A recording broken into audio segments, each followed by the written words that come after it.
चलिए नाइन्थ के स्टूडेंट, अब हम इसमें फैक्टराइजेशन का कुछ ऐसा ट्रिक सीखेंगे जिससे हम बिना मिडिल टर्म स्प्लिटिंग किए हुए ये पता कर पाएंगे कि ये मिडिल टर्म स्प्लिटिंग से हो भी पाएगा या नहीं हो पाएगा, या होगा तो इजीली होगा या फिर थोड़ा दिमाग खर्च करना पड़ेगा। ठीक है, तो उसके लिए हम कुछ एग्जांपल्स लेते हैं, जैसे कि एक्स स्क्वायर मान लीजिए प्लस 4x प्लस मान लीजिए आपको है ना 8 ले लिए।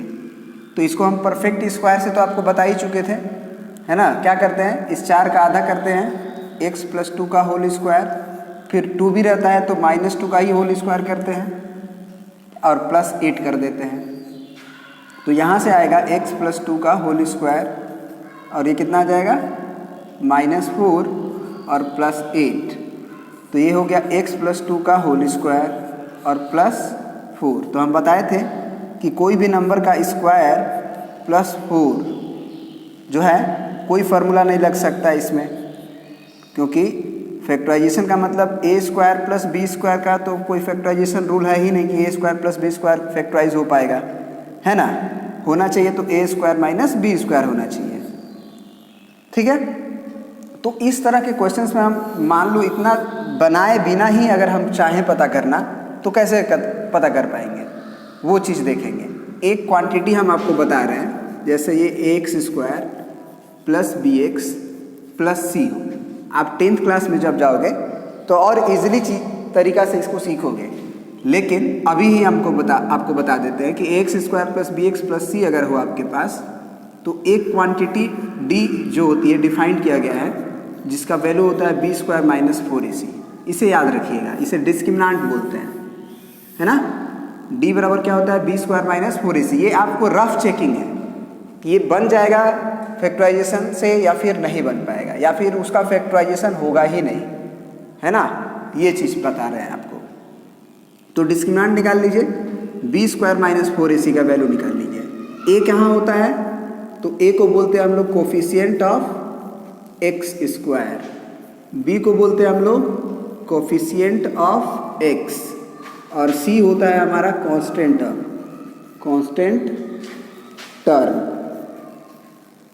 तो देखिए एक्स स्क्वायर के बगल में ए होता है, तो यहाँ एक्स स्क्वायर के बगल में क्या है 1, तो ए 1 हो गया। बी कहाँ होता है एक्स के बगल में, तो एक्स के बगल में क्या है 4, और सी कितना है 8। विथ साइन लिखेंगे, जैसे कि यहाँ पे -4 होता है तो बी की जगह पे हम -4 लिखते हैं, है ना। चलिए, तो ये करने के बाद हम d निकालते हैं। तो d का वैल्यू होता है बी स्क्वायर माइनस 4ac। क्यों निकलवा रहे हैं, पहले ये देखिए कि होता क्या है। बी स्क्वायर माइनस 4ac का value, B square minus 4ac मतलब 4 का स्क्वायर माइनस 4 इंटू 1 इंटू 8, ये हो गया 16 माइनस 8 चौके 32, ये हुआ -16। कभी भी याद रखिएगा कि डिस्क्रिमिनेंट निगेटिव आ गया, डिस्क्रिमिनेंट क्या आ जाए निगेटिव आ जाए, मतलब कि बी स्क्वायर माइनस 4ac का वैल्यू अगर निगेटिव आ जाए तो आप ये कंफर्म हो जाइए कि ये फैक्टराइजेशन होगा ही नहीं, कांट बी फैक्टराइज, है ना। d का वैल्यू अगर निगेटिव आ जाए तो ये कभी भी फैक्टराइज होगा ही नहीं। ये दिमाग में आप बैठा लीजिए बात को, ठीक है। हाँ, अब क्वेश्चन हुआ कि d अगर पॉजिटिव होगा तब होगा, d अगर 0 होगा तब तो भी होगा, d अगर पॉजिटिव हो जाएगा तो भी फैक्टराइज हो जाएगा, और d अगर 0 हुआ तो भी फैक्टराइज हो जाएगा, है ना। तो बस अब कुछ एक और बात बता दें, d पॉजिटिव हो जाए, नोट करके ये भी लिख लीजिएगा कि d अगर पॉजिटिव हो जाए then factorize will be done, है ना। अपना जो भी इंग्लिश ले लिख लीजिएगा, d is equal to 0 then also factorize will happen, है ना, हो जाएगा जी। d अगर कोई नंबर पॉजिटिव आए और साथ ही में अगर कोई नंबर का स्क्वायर भी आ जाए, मतलब कि discriminant will be perfect square अगर आ जाए, तो ये आप समझ लीजिए कि वो जो मिडिल टर्म स्प्लिटिंग से है इजीली बन जाएगा। मतलब if d is equal to perfect square then easily easily factorize by middle term splitting, factorize by middle term splitting लिख लीजिएगा। then easily factorize by middle term splitting जरूर आप copy पे नोट करते जाइए। अब कुछ एग्जाम्पल्स ऐसे लेते हैं जिसमें कि डिस्क्रिमिनेंट पॉजिटिव तो है लेकिन कभी कभी वो परफेक्ट स्क्वायर नहीं है। जैसे कि परफेक्ट स्क्वायर का मतलब समझिए क्या बोल रहे हैं हम। डी अगर 4 आ गया तो ये 2 का स्क्वायर है, डी अगर 9 आ गया तो ये 3 का स्क्वायर है, डी अगर 15 आ गया तो ये किसी भी नंबर का स्क्वायर है नहीं है। तो ये फैक्टराइज तो होगा लेकिन ईजिली नहीं होगा, इसमें थोड़ा दिमाग खर्चा करना पड़ेगा, है ना। ये बात याद रखिएगा। डी अगर पॉजिटिव आ जाए तो आपको हो सकता है कि इस परफेक्ट स्क्वायर मेथड का यूज करना पड़े, इसका यूज करना पड़े, कंप्लीटिंग स्क्वायर मेथड। हो सकता है कि वो मिडिल टर्म स्प्लिटिंग से नहीं भी बने, कभी कभी बन जाता है लेकिन ज़्यादा दिमाग खर्चा करना पड़ता है। लेकिन अगर परफेक्ट स्क्वायर हो जाए डी का वैल्यू, मतलब 4 हो जाए, 9 हो जाए, 64 हो जाए, है ना, तो ये 8 का स्क्वायर है। डी का वैल्यू मान लो 225 हो जाए तो ये 15 का स्क्वायर है, एंड सो ऑन। ठीक है, तो ये बात आपको समझना पड़ेगा, इसे याद भी रखना पड़ेगा। ये रिमेंबरिंग पॉइंट है जो अभी हम लिखवाए हैं। दिस रिमेंबर, आप लोग रिमेंबर इट। चलिए अब कुछ एग्जाम्पल हम उस तरह का लेते हैं आपके सामने और दिखाते हैं आपको करके कुछ।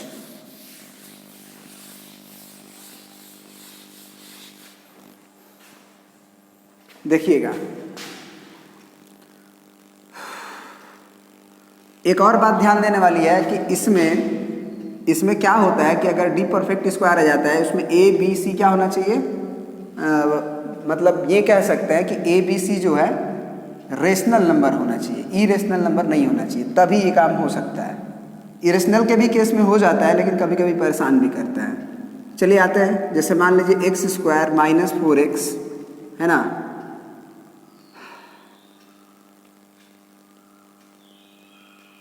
माइनस 60 ले लिए। अब इसमें हम डिस्क्रिमिनेंट लेकर निकाल रहे हैं, ठीक है। तो डिस्क्रिमिनेंट का वैल्यू हो जाएगा, पहले तो आप पहचानिए ए क्या है, तो ए 1 है, एक्स स्क्वायर के बगल में जो रहता है। डी क्या है, एक्स के बगल में जो रहता है तो -4, और सी क्या है -60, विथ साइन लिखना पड़ता है। तो डी का वैल्यू होता है बी स्क्वायर माइनस 4ac। तो बी का स्क्वायर मतलब -4 का होल स्क्वायर, -4 × 1 × सी का वैल्यू -60। ये बस चेक करने का तरीका आपको बताया जा रहा है। माइनस माइनस प्लस, 6 चौके 24, 240, इसको जोड़िएगा तो हो जाएगा 256। और आपको पता है कि 256 जो है 16 का स्क्वायर होता है। तो डी परफेक्ट स्क्वायर है तो ये मिडिल टर्म स्प्लिटिंग से इजीली हो जाएगा। माने आपको ये सोचना ही नहीं है कि ये मिडिल टर्म स्प्लिटिंग से फैक्टराइज होगा ही नहीं, ये होगा। अगर आप नहीं कर पा रहे हैं तो आपकी गलती है, आप सीखे नहीं इन चीज़ों को अच्छी तरह से, है ना। ये नहीं कि आप क्वेश्चन पर ही डाउट करें कि नहीं हो पा रहा है। आप मिडिल टर्म स्प्लिटिंग को सीखिए। कब? जब परफेक्ट स्क्वायर हो जाए तब। कैसे? देखिए, एक्स स्क्वायर -4x -60 है। क्या करते हैं, किनारे किनारे का मल्टीप्लाई, तो 60 × एक्स स्क्वायर। अब 60 को फैक्टराइज करना है ना, तो कर लीजिए 60 को फैक्टराइज। 2 से 30, फिर 2 से 15, फिर 3 से 5, तो आया 2 2 3 5, तो वो 4 लाना है। तो 2 दूना 4 कर देते हैं, 5 तिया 15 करते हैं, नहीं हो पाएगा। 3 दूना 6 कर लेते हैं, 5 दूना 10 कर लेते हैं, आ जाएगा 10 और 6 से घट के 4 आ जाएगा। 4 माइनस में है तो 10 में माइनस लगा दीजिए, इसमें प्लस लगा दीजिए। एक्स स्क्वायर का एगो एक्स इसमें एगो एक्स लगा दीजिए, हो गया ना। X square -10x + 6x 60। तो अब तो आप काम कर ही लोगे ना। हम तो अब बस आपको ये सिखा रहे हैं कि कब इजीली हो जाता है और कब इजीली नहीं होता है। तो अब x - 10 कॉमन और x + 6 कॉमन, ये हो गया फैक्टराइज। अब कुछ ऐसा एग्जाम्पल लेते हैं जो डिस्क्रिमिनेंट तो पॉजिटिव हो लेकिन परफेक्ट स्क्वायर नहीं हो। जैसे कि मान लीजिए यहाँ पे हम 60 के बदले आपको 8 कर देते हैं, है ना, 8 कर देते हैं। और देखते हैं कि डिस्क्रिमिनेंट कितना आएगा। तो अब c का वैल्यू क्या हो जाएगा -8, तो यहाँ पे हमको लिखना होगा -8, क्वेश्चन चेंज हो चुका है -8, तो ये 8 चौके 32 हो जाएगा प्लस में, और 6 और 2 8, चलिए ये कर ही देते हैं। 6 16 दूना 32 उड़ती 48 होगा। अब 48 तो किसी नंबर का स्क्वायर नहीं है, तो ये मिडिल टर्म स्प्लिटिंग से नहीं कर पाओगे आप। बस इतना ही फ़र्क है कि ये मिडिल टर्म स्प्लिटिंग से नहीं कर पाओगे, लेकिन इसे ही हम लोग परफेक्ट स्क्वायर मेथड से इसका फैक्टराइज कर सकते हैं, है ना। कैसे कर सकते हैं? तो आपको इसमें दिमाग खर्च करना पड़ेगा किसके ऊपर? कंप्लीटिंग स्क्वायर मेथड जो शुरू में बताए, वो हर क्वेश्चंस को बना देगा, और ये बता भी सकता है वो कि ये क्वेश्चन का फैक्टराइजेशन हो भी पाएगा कि नहीं हो पाएगा। चलिए देखते हैं क्या हो रहा है इस क्वेश्चन के साथ। देखिएगा x² -4x -8 है। चलिए किनारे किनारे मल्टीप्लाई किए तो -8x² आ जाएगा। 8 को फैक्टराइज करेंगे तो 2 गुने 2 गुने 2 आएगा। अब सोचिए कि एक बनेगा 2 और एक बनेगा 2 दूना 4, 4 2 6 हो जाएगा, नहीं आएगा, और घटेगा तो 2 हो जाएगा, तो भी नहीं आएगा। अब ऑप्शन क्या बचा? आप ये 2 दूना 4 भी लीजिएगा तो अगला तो 4 2 ही बचेगा ना, तो 4 2 तो आप पहले ही ले चुके हो, तो एक ऑप्शन बच सकता है आपका कि ये ले लो 2 दूना 4 दूना 8 और 1। अब सोचो 8 1 को घटाओगे तो भी नहीं आएगा। तो ये चेक करना कभी कभी इतना मुश्किल हो जाता है कि कभी कभी होता भी है मिडिल टर्म स्प्लिटिंग से, और हम कह देते हैं कि नहीं होगा। इस तरह से चेक करते हैं तब, तो उसी समय के लिए हम बता रहे हैं कि अगर आप डिस्क्रिमिनेंट निकाल लो और डिस्क्रिमिनेंट परफेक्ट स्क्वायर आ जाए, किसी नंबर का स्क्वायर हो जाए, तो समझ लो कि इस तरह से हम चेक करेंगे तो कहीं ना कहीं किसी न किसी 2 नंबर से ये मिडिल टर्म स्प्लिट हो जाएगा, 2 पार्ट में बंट जाएगा। उस समय डाउट नहीं करेंगे कि नहीं क्वेश्चन नहीं बनेगा मिडिल टर्म स्प्लिटिंग से। कब? जब ये परफेक्ट स्क्वायर आया रहेगा तब। लेकिन जब ये परफेक्ट स्क्वायर नहीं आया रहेगा तो समझ लीजिए कि ये मिडिल टर्म स्प्लिटिंग से नहीं बन सकता है, बहुत परेशान करेगा। तो क्या करें? उसी दिन के लिए आपको हम बताए थे कंप्लीटिंग स्क्वायर मेथड। तो यहाँ पे a² - 2ab वाला फार्मूला लगता है, और बताए थे a² - 2ab और प्लस b² की जगह पे आप तुरंत a - b का होल स्क्वायर लिख दीजिए बिना सोचे समझे। तो हम बताए थे b कैसे पहचाना जाता है? x और b, x का कोफिशिएंट का आधा करते हैं, तो ये a - b का होल स्क्वायर। तुरंत ये जो 2 दिखते हैं उसी को स्क्वायर को घटा देते हैं, भले ही यहाँ माइनस हो चाहे प्लस हो, अब फिर -8 लिख देते हैं। अब क्या हो जाएगा? ये x - 2 का होल स्क्वायर, और ये -2 दूना 4 और -8, तो ये हो जाएगा x - 2 का होल स्क्वायर -8 4 12। अब देखिए ये हम इसे बना सकते हैं a² - b², बस b को क्या करना होगा? √12 लिखना पड़ेगा, बस फर्क इतना ही है। और परफेक्ट स्क्वायर यही डिस्क्रिमिनेंट होता है बाबू, याद रखना। निकालोगे ना, तुम डिस्क्रिमिनेंट निकाले भी होगे। नहीं कुछ गलती बोल दिया हम। यहाँ पे 4 चौके 16 और 4 AC, तो 8 चौके 32, ये तो 48 है। हाँ, तो यहाँ से कोई लेन देन नहीं है वैसे, है ना, यहाँ से कोई लेन देन नहीं है डिस्क्रिमिनेंट का। ठीक है। तो अब a² - b² हम यहाँ कर सकते हैं। कैसे कर सकते हैं? x - 2 का होल स्क्वायर और -√12 का होल स्क्वायर कर सकते हैं। तो 12 के बाहर से तो कुछ तो आ ही जाएगा, 2 दूना 4 3 12, तो इसको हम लिख सकते हैं एक्चुअली में 12√12 को x - 2 का होल स्क्वायर और -2√3 का होल स्क्वायर। 2 दूना 4 3 12 आ ही जाएगा। अब इसमें तुम क्या लगा लो? a + b और a - b, a + b और a - b। तो यही क्वेश्चन अब कितना हो जाएगा? a का नाम x - 2, तो a हुआ, और प्लस b तो 2√3, a + b हुआ। अब a - b मतलब x - 2 और -2√3।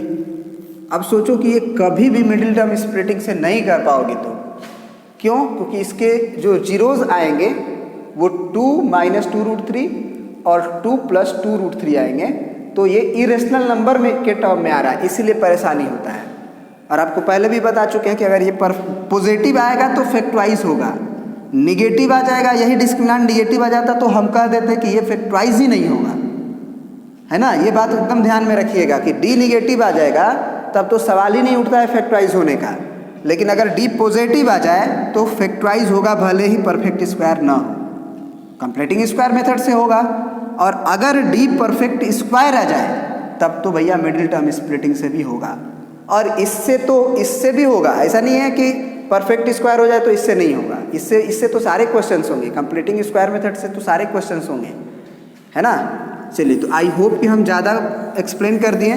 अगर आपको कोई भी दिक्कत हो, इस वीडियो को बार बार देखो, फिर से रिवाइंड करके देखो, अच्छे से देखो, हर चीज़ को समझने की कोशिश करो, तुम्हें हर चीज़ समझ में ज़रूर आएगा। ठीक है, अब मिलते हैं नेक्स्ट वीडियो में। कुछ ऐसे भी क्वेश्चंस लेते हैं जो मिडिल टर्म स्प्लिटिंग नहीं बल्कि फार्मूलाज वगैरह से ही उसको फैक्टराइज कर दिया जाता है। ठीक है ना, तो मिलते हैं अब नेक्स्ट वीडियो में।